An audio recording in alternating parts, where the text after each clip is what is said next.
Welcome back to the Student Athlete Performance Podcast. I'm your host, Nick Lemke, and today's episode will be diving into the world of athlete recruiting and development. Our guest today is Corey Else, the Oklahoma State Director of National Scouting Report and owner of Pro Day Athlete Development, which is also in Oklahoma.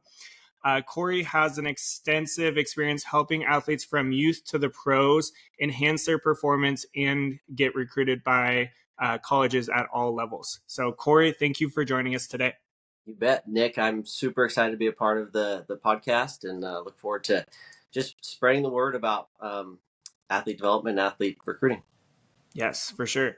So first off, just can you tell us a little bit more about what NSR does to help athletes get recruited and what your role is in that process?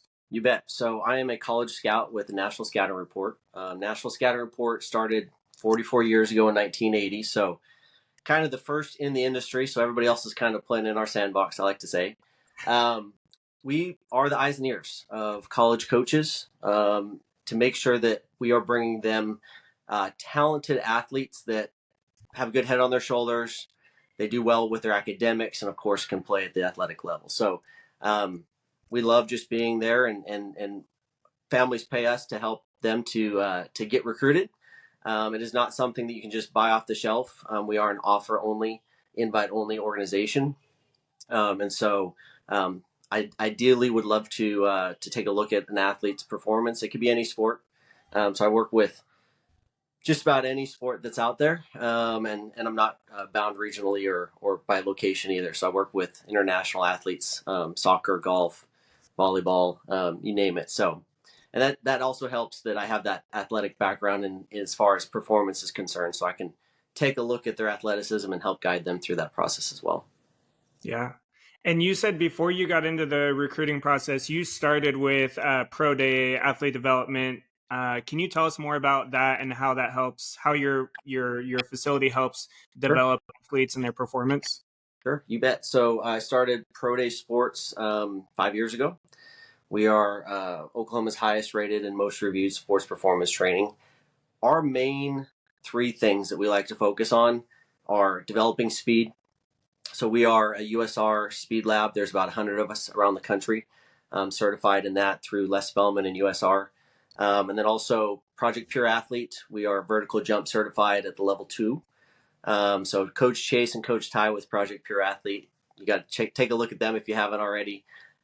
They help with the approach to a vertical jump, and we can literally turn around somebody's approach touch in a matter of minutes, honestly. Just making sure that they're more efficient. And then, of course, core rotational power. That's the third kind of key pillar that we focus on. We are lucky enough in our west locations. We have 3 in the Tulsa, Oklahoma area. In our west location, we have a Proteus. If you're not familiar with that, if you look at Patrick Mahomes on quarterback on Netflix, he's using a Proteus to develop his core strength. So all things that are trackable. We want to be able to see how high somebody jumps, how fast they run. Of course, that's very important in the recruiting process to make yourself stand out. And we'll talk about the different phases of the recruiting process, but in phase 2, that's ideal, right? Every coach is looking for certain specific metrics of an athlete. So we want to help define their baseline, rank them against other athletes nationally, and then help them to develop that and climb up the ladder of getting recruited. Yeah, I like that. And I got to say, like, when I was looking into, because like I said, like I knew you from NSR, like I was familiar with that, but I wasn't as familiar with the facility. And then I was like, as soon as I saw like the certifications and I saw the connection with Les Spellman, I was like, okay, this is kind of cool.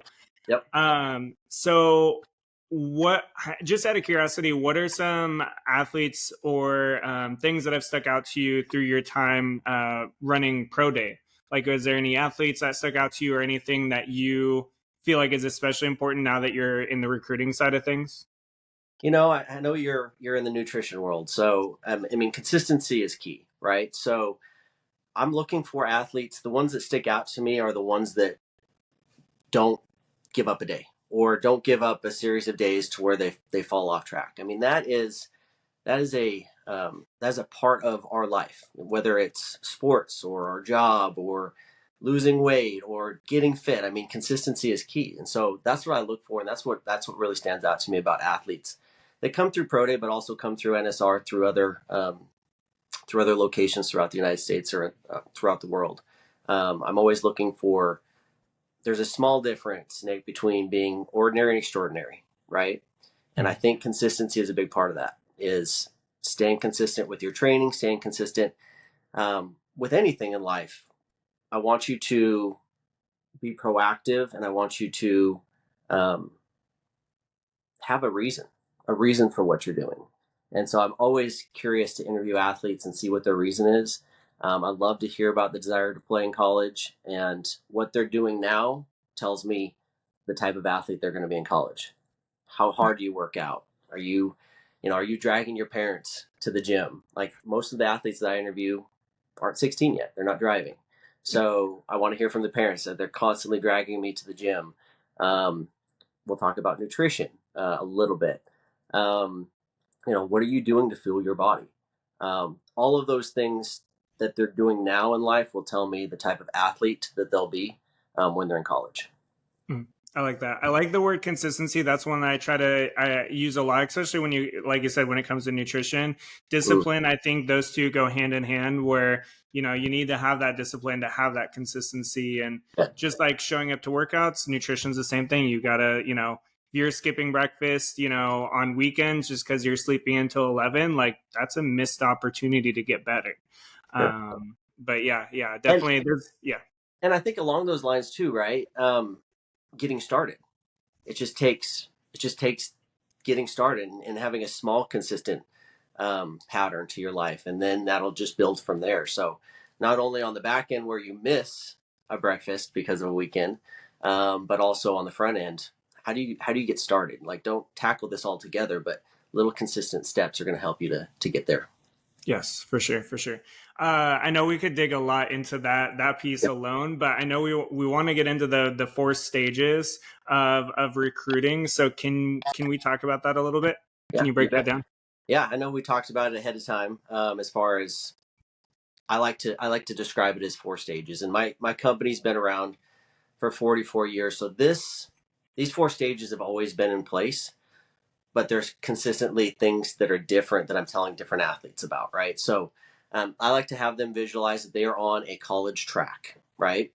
Even though they're a volleyball player or a soccer player, we're competing for that volleyball scholarship on this college track, right? And we're watching the Olympics right now.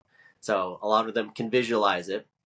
So 400 meters, you have starting line. We're going to break it up into four different phases. It is a blessing alone, Nick, to be on that track competing for a scholarship with that coach. Okay, so visualize there's one coach in the stands, and they're watching everybody compete to ultimately receive that scholarship. So in our industry, we typically see that athletes will compete depending on sport, but across all sports, we'll say 300 athletes will be viewed to ultimately receive. One of those athletes will receive an offer. So I have the athlete visualize they're on the starting line, looking around 300 other competitors, in what is called the identification recognition stage of the recruiting process. That is you, Nick, in Seattle, Washington, raising your hand saying, I play soccer, but I'm willing to travel. Like, I am not stuck here. I have a degree that is offered at multiple universities. I want to be seen. I'm up here in Seattle, but nobody knows about me yet. So that's identification recognition. It's going online and filling out questionnaires for college coaches. Again, helping them to realize that this young athlete, you yourself, I mean, you have to take the bull by the horns, right? This is your process. It's not mom's process when she played in college. This is not older sister or older brother's process that graduated 5 years ago. It is different now than it is then, but it also is different athlete to athlete. So identification recognition is really putting yourself out there, and you have 300 competitors. Phase two, this is called prospect evaluation. That is where, and we brought it up a little bit earlier, metrics. This college coach may have never seen you play your sport, but they know what they look for. They've been recruiting for a while. They know what they look for. We call it a recruiting box. If you don't touch 9'6" as a volleyball player, you aren't getting recruited by this coach as a front row player. Could be a 40 time. It could be pitching velocity, right? Pitching speed.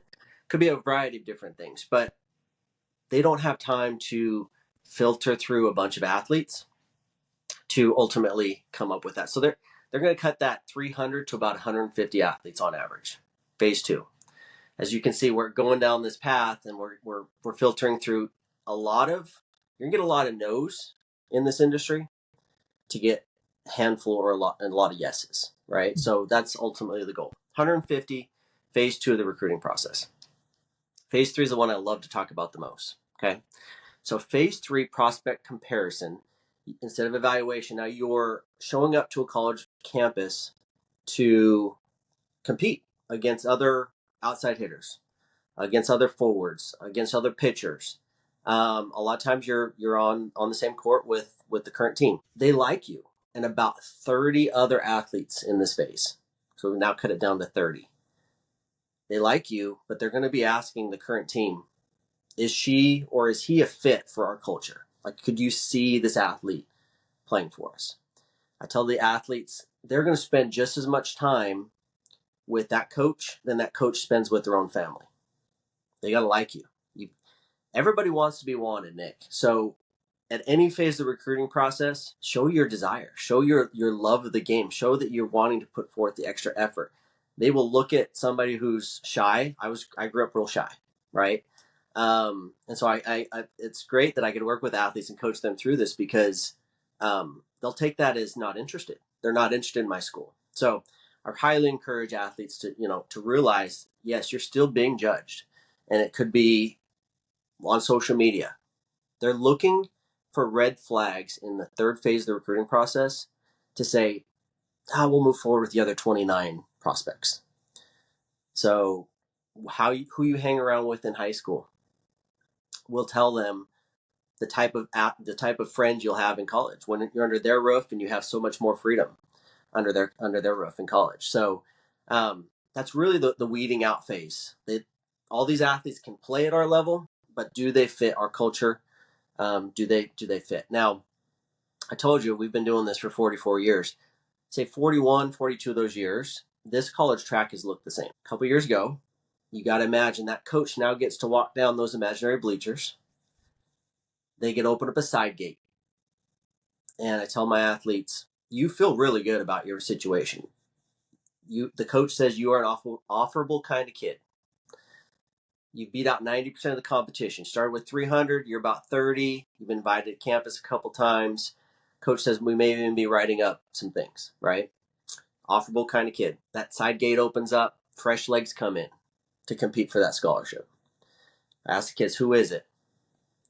Oftentimes they don't know, right? I think a lot of the folks watching this may not know. I tell them they're 2-3 years older, they're stronger, and Nick, to your point, they're eating healthier than you because they're on a college campus. If you play for our team, this is the training table you eat from. They're eating health. This is a perfect opportunity when I'm sitting across from an athlete and I'm interviewing them and introducing this college recruiting process to them. I'm watching mom and dad's reaction too. And I'm asking the kid, I guarantee you that college athlete eats healthier than you. And mom and dad go, yeah, yeah, right? They just don't know. Yeah. And so they're eating healthier. They're at a collegiate level already and have been successful. It's the transfer athletes. Mm-hmm. So no matter what relationship you've built with this coach, they're essentially on the hot seat to win this season. Every season they're on the hot seat. You got to win to keep this job, right? So I had one athlete say, yeah, but the transfer athlete that's coming in to finish this race against me, they may have 1 year of eligibility left. I have 4. Doesn't matter, right? If that transfer athlete's bigger, faster, stronger, more experienced than you, like consider yourself as a sophomore in high school, you competing against an 8th grader. I mean, you've learned from different coaches over the last 3 years over that other athlete.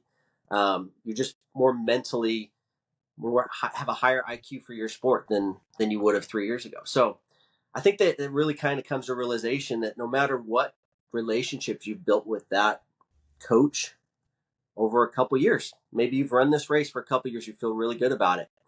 Just takes one transfer athlete to be introduced to this college coach to say they can help me win next year over taking a risk on a 17-year-old high schooler that close and she needs some development or he needs some development. But does that make sense? So Yeah. the fourth phase is just the offer phase, right? So what I tell athletes is, let's say 5 of those athletes finish the race. I mean, still not guaranteed, right? There's one offer that's given away. So they'll just ask this athlete, maybe they're a transfer athlete, we like you, we want to offer you, here's the breakdown of what it's going to cost. Give us a month. We'd like to know within a month. So they turn it down. They go to offer number 2, 3. You may be here, but it just takes one in that process to take that spot that you felt so good about away from you. So I say this not to scare individuals. It's the reality of the recruiting world. So I tell athletes, and this is where we come in, right? I tell athletes, I need you in front of 30 schools to make the math work, where you walk away with one offer. In the third phase, you need to be in front of at least 150 schools, getting your metrics out there, saying, yes, I play soccer in the state of Washington, but I'd travel to Georgia. I'd travel to Indiana and play soccer, right? And then the first phase, 300, just to make the math work where you walk away with an offer. So there's a lot that goes into it. But yeah, we definitely talk about what they need to be putting out there. I love it when I run across an athlete at a tournament, Nick, and their rest of their team's eating chips and just all the stuff that's sold at the place, and she's bringing in fresh vegetables and things that are going to fuel her body. I love it, right? So I'm telling athletes, instead of a red flag that's on social media, maybe we need to be taking pictures and video of us just sitting, chilling at the game and eating healthy, right? And that just begins to plant seeds in these college coaches' minds that, okay, she's doing the right things now that we need her doing with us. She'll be a great prospect for us. So those are the 4 stages. It's not to scare you, but it's changed. So older sister has gone through this process. Okay, she did not compete for that scholarship against a transfer athlete. And so it also, those Division I, Division II schools are looking at the transfer portal. I mean, any article you read, these coaches will say, it would be dumb of me not to take a look at these transfer athletes that have this upper leg on our competition, on the high school athlete, before the high school athlete. So things are changing. My advice would be to make sure you're with somebody that takes this as a full-time job, to make sure that you're getting recruited, because it is a full-time job. Athletes that work with me, I choose to work with, because we are an offer-only organization. Their focus is to focus on school and athletics, and responding to college coaches when I make the introduction. But and then of course somebody who's guiding them through nutrition, somebody who's guiding them through ACT and SAT prep, which is something that we do. But yeah, those are 4 stages, and that's why it's important to get in front of as many schools as you possibly can. You're gonna go through a lot of no's, but ultimately we want multiple yeses, and we want to make an educated decision. It's not, we got one offer, we're going to move forward with it. Have to, right? If you want to play your sport in college, or maybe you have 5 to choose from, and then you can kind of decide from there what's the best fit for you and your family. And then we actually help athletes through the transfer portal as well. So we flip it on its head. Now you're in the transfer portal. For whatever reason, that fit is no longer your fit for you and your family. The transfer portal, and then we're there to help you. So when I work with an athlete, I might pick up a 8th or 9th grader, and my relationship with them, my recruiting advisement is for 8 years, through high school and of course through college. And I love to be able to point them in the right direction on things that I'm not an expert in. So leave the coaching to the coaches, leave the nutrition to the nutrition, and the sports performance to sports performance. So That's how we get involved. Yeah.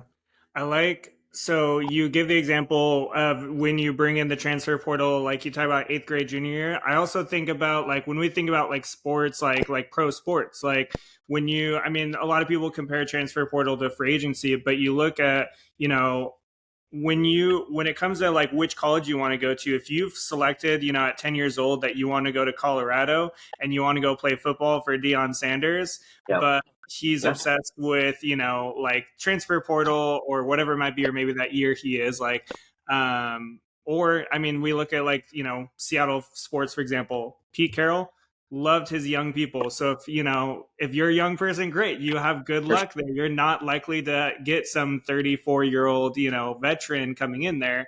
I feel like same thing with college. And but then you have like somebody like the Mariners who are cheap and don't want to spend on anything. So it's like you have to know the coaches, I feel like, too, a little bit. Yeah, I encourage all of my athletes to build relationships with the coach. That is who is making the decision, right? So, I'm from Oklahoma. I graduated from Oklahoma State. I am a OSU Cowboy, right? Through and through. Yes, I have athletes that go on and golf at OU and things like that, which, it is what it is. I'll actually put Boomer Sooner out there every once in a while. But yeah, there could be coach turnover between the time that you start your recruiting process. So yeah, it's developing relationships with coaches, um, connecting with them on social media because they will carry their recruiting list to the new school, right? If you can play at the new school, you have an in, right? Mhm. So even I tell my eighth graders, my ninth graders, you actually have a really unique opportunity here to get in front of and not downplaying anybody who's a watcher from South Dakota, but I use South Dakota a lot. You may not want to play, let's say golf, right? It's a warm weather sport. You may not want to golf in South Dakota, okay? But that coach in 2 or 3 years could develop to be the recruiting coordinator, assistant coach, or head coach at a D2 school that was your dream school in Missouri, right? So yeah, absolutely. And you said sometimes coaches change their mind as far as what they're looking for, and this whole recruiting. I mean, all the changes with the recruiting news are going to change coaches' decisions too.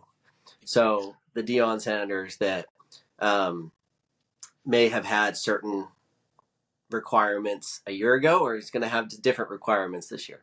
So yeah, we're excited to have Colorado in the Big 12 and see how that plays out. But Yeah. Oklahoma State has a returning offensive line and a running back that's going to make some waves this year for sure. So Yeah. Now this will be an interesting year for, I think, sports in general. And I think that's something too. What do you feel like, you know, for those, you know, I know a lot of athletes are like, I want to play D1, like they're all about D1. yeah, How do you feel like, number one, all of the movement and everything that's kind of gone on, like, you know, again, Big 10, Big 12, how do you feel like that factors into that? And then also, again, the transfer portal piece, you know, getting those opportunities. you know, and it's unfortunate in a lot of ways. I know, like with the conference realignment. And I don't get into this too much. I'm not an expert. This is my own personal opinion, but the decisions are made on the football level, right? I can't imagine some of these baseball teams and their travel schedules and continuing to be a student athlete at the collegiate level and keeping up with their nutrition and keeping up with their sleep. I mean, can you imagine just all the travel that's involved with some of these conference changes and realignment? And then from a Division 1 level, it's getting harder and harder. There's new news out there. It hasn't quite been passed yet about increases in scholarships, increases in um, roster spots. I'm not sure there's anybody out there that's super happy about those decisions. It's kind of out of nowhere. What I keep thinking is they're preparing for some future decision, right? It doesn't make a lot of sense right now. I think what a lot of our athletes hear is bigger roster spots, right? So now there's so many more roster spots at the Division 1 level for volleyball. Yeah, but we got to be able to fund it, right? So, Mhm. um, and then the money's spread out differently. We're actually seeing decisions it hasn't even been passed yet, but we're trying to figure out how this is going to impact college recruiting, of course, right? So are there going to be some 25s that aren't grandfathered in and they've accepted an offer to Division One school? They may get a call saying, the offer doesn't stand anymore, right? Mhm. We do think that there will be. It's harder and harder to play the Division One level. I love a kid that has those high aspirations. Um, it's also really important to take a realistic look at our abilities, right? And realize we're not just competing. I'm from Oklahoma, so we're not just competing for a scholarship at the University of Oklahoma. You have Florida athletes, you have international athletes, depending on what sport we're talking about, all competing for that. So you have blinders on thinking, I've got this in the bag. I've got relationships. I go to their camp every year. They know my name when I step on campus. Yeah, that could be the case. It just takes one that you didn't see coming to take that offer from you. And so my best advice is to make it as easy as possible for that college coach to recruit you, but also as many as you can. Get through a lot of no's, develop relationships with a lot of yeses, so that ultimately we have multiple scholarship offers in the end. I like that. Yeah, no, it's keep those options open. It's great to have that set on Stanford or Oklahoma or For sure. whatever, but also, yeah, still have those options there so that you have somewhere to go. And then who knows, in Worst, 2 years you can, yeah. So worst advice I hear sometimes, and so I'm glad we could say this, but don't take your top 10 and just hammer your top 10 prospect colleges, right? That's a losing strategy. Every person I mean, unless you are the next greatest thing to come out of your sport, that is not a good strategy. That is a losing strategy. So, and it also comes down to, we just talked about coach turnover. So, literally, yeah, that is your dream to go play for Stanford. That coach may not be there Mhm. by the time it's time for you to get recruited. So, love the ambition, love the dreams, continue to have those dreams, but also there's got to be times throughout your process that you take a realistic expectation of your abilities. And what's great is, with an athlete that we work with, our coaches now tell us back, yes, he's a Division II talent, right? This is his fit. You, if you don't put yourself and align yourself with the right people, you may never know what your fit is. But you've got to broadcast it out there. You've got to hear back, and it's like, okay, June 15th. That's a lot of our sports deadlines between sophomore and junior year to receive a phone call. That came and went. And I'm not saying you didn't get a call on June 15th, you're not Division I talent or Division II talent, but um, the longer that goes where we haven't gotten those calls, okay, that's not our fit. Hopefully, if you're working with somebody like myself, we know well in advance of that date whether or not you're a fit at that level, so that we can prepare for phone calls on June That's 15th. good. That's good. So obviously we have to factor in talent and things like that, but what do you feel like are some of the biggest characteristics that college coaches, especially when we talk about, again, the highest level college coaches, what do you feel like are some consistent things they look for? You know, everybody wants to be wanted, right? You may be the best football program in the country year after year, but unless you show a desire to be consistently in communication and be responsive, right? When I take an athlete through an evaluation process, I'm judging them immediately. Are you doing the things that I ask you to do, and are you doing it timely? If they aren't, that's probably not a prospect for me. So same thing with a college coach. If they're asking them to perform things, or they're asking them to get a nutritionist in high school, they're asking them to you know follow this summer workout program before you show up on campus.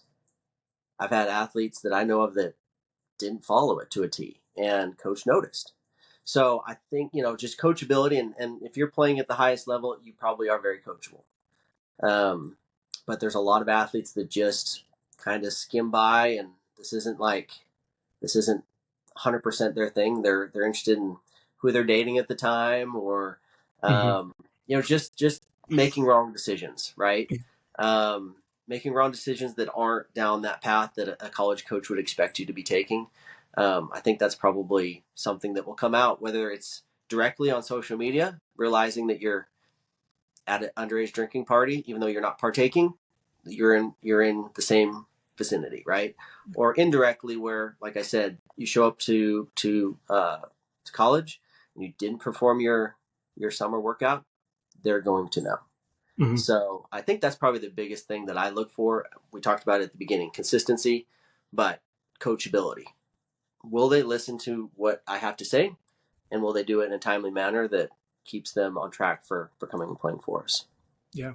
I have to give an example of a kid that, again, I think about when I think about this. So, Drew, he's one of my baseball players, and he was 6 foot or 6'1", 140. Yep. And that was freshman year. And then the coaches, UW and Oregon, coaches were telling him at certain things. This was before the rule changes. They were You telling him bet. that Yep. he needed to Like get big. 2026. What was Yeah. that? He was 2026. Yeah, yeah. Yeah. So yeah, it was before all that change, and they were telling him, you need to get bigger, you need to get stronger, like you're looking good, but you need this. And he went out and did it, and then now they're singing, and they're like, okay, like they're Yeah. making, and he also expanded his college reach with that, by Yeah. getting bigger, stronger, by being able to hit the ball harder, doing all those things. So it's yeah, when you're told something from a coach, whether that be a high school coach or a college coach, like, hey, you need to improve on this, like, go improve Yeah. on it, go do it. Yeah. And then what I would follow up with is, if I was that athlete, I'd say, Coach, you encouraged me to do this, right? Um, Part of it is when I sit down with a family, yeah, mom and dad raised them to be humble and for their game to shine. But this, you're competing for a scholarship against tens and hundreds of thousands of athletes. So you got to put yourself out there and say, Coach, because of what you said, I was, I now desire to play for you, and that's why I did what I did. I think it's really important to communicate that. Um, you had an impact on what you said to me, and now I'm doing it. And then same thing. I mean, broadcast it out there to the other side of the U.S. If you're willing to travel, and you don't have Division 1, you know, D1 itis, like maybe if I don't play D1, I'm not going to play my sport in college. If you're open minded to taking a realistic look at your abilities, but also willing to travel, it shouldn't be just a kid in Washington getting local looks. I mean, like you said, his abilities, his work ethic, his consistency to making himself better helped him project even further out. That's really important. Not being shy. Yes, we want you to be humble in some certain situations, but you're now competing for a scholarship. So put yourself out there. Tell them what you're doing on a daily basis. Continue to update coaches on your recruiting process. And again, it's as many coaches as you possibly can, and it takes somebody to work with you in a lot of ways to do that. Otherwise, you just added another full time job on top of your schoolwork and your sports to try and do it yourself. It makes it really, really difficult. Any last things you want to leave the audience before I ask you to, share your contact info? Um, you know, the moment you decide as an athlete that you want to play college sports, and it may not come at all, but it may come later in your stages. The earlier you decide you want to be a college athlete, um, you've got to build a team around you. We just talked about it. It is a full time job. So if it's somebody there local, coach, a recruiting coordinator, look for somebody who has the experience. Look for somebody who has time as a full time job to help you get recruited. On the flip side, you don't want to be on a list with tens of thousands of other athletes when there's 6,000 roster spots available for your graduating class. College coaches won't filter through a lot of athletes that can never play at their level to find you who maybe can play at their level. So there's a too small side, and there's also one where you don't want to be on a list with everybody else because it's open enrollment. You can enroll for that. Seek somebody out. If somebody did want to reach out to me, I would take them through the same evaluation process a college coach would. I'm watching their film first before we move forward, or live in person.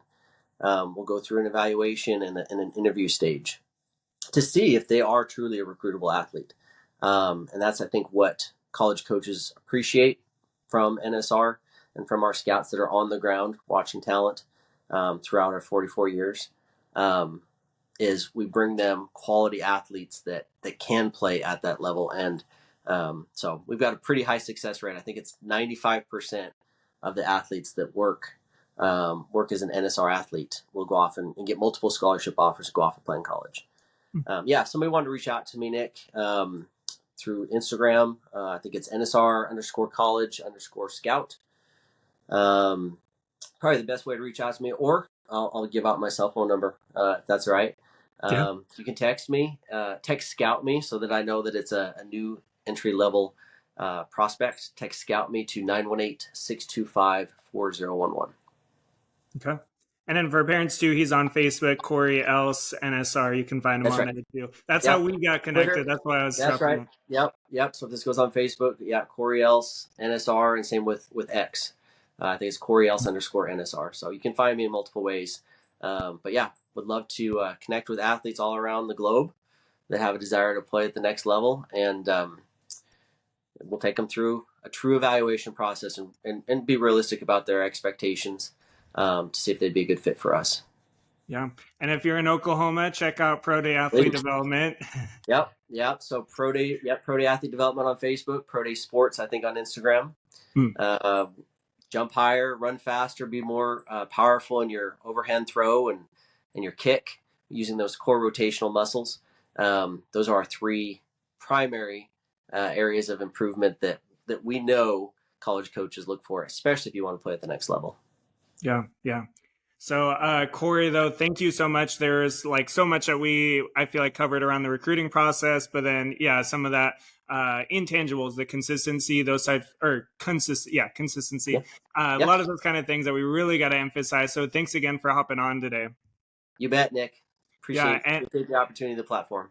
Of course, yeah. And then again, athletes, like, take this stuff seriously. If you really want to play at that college level, like, take action on it, do the things, whether it be on your own, and, that's a lot of work, but do it on your own if that's where you're at, or, hire somebody who is going to help you get to that next level.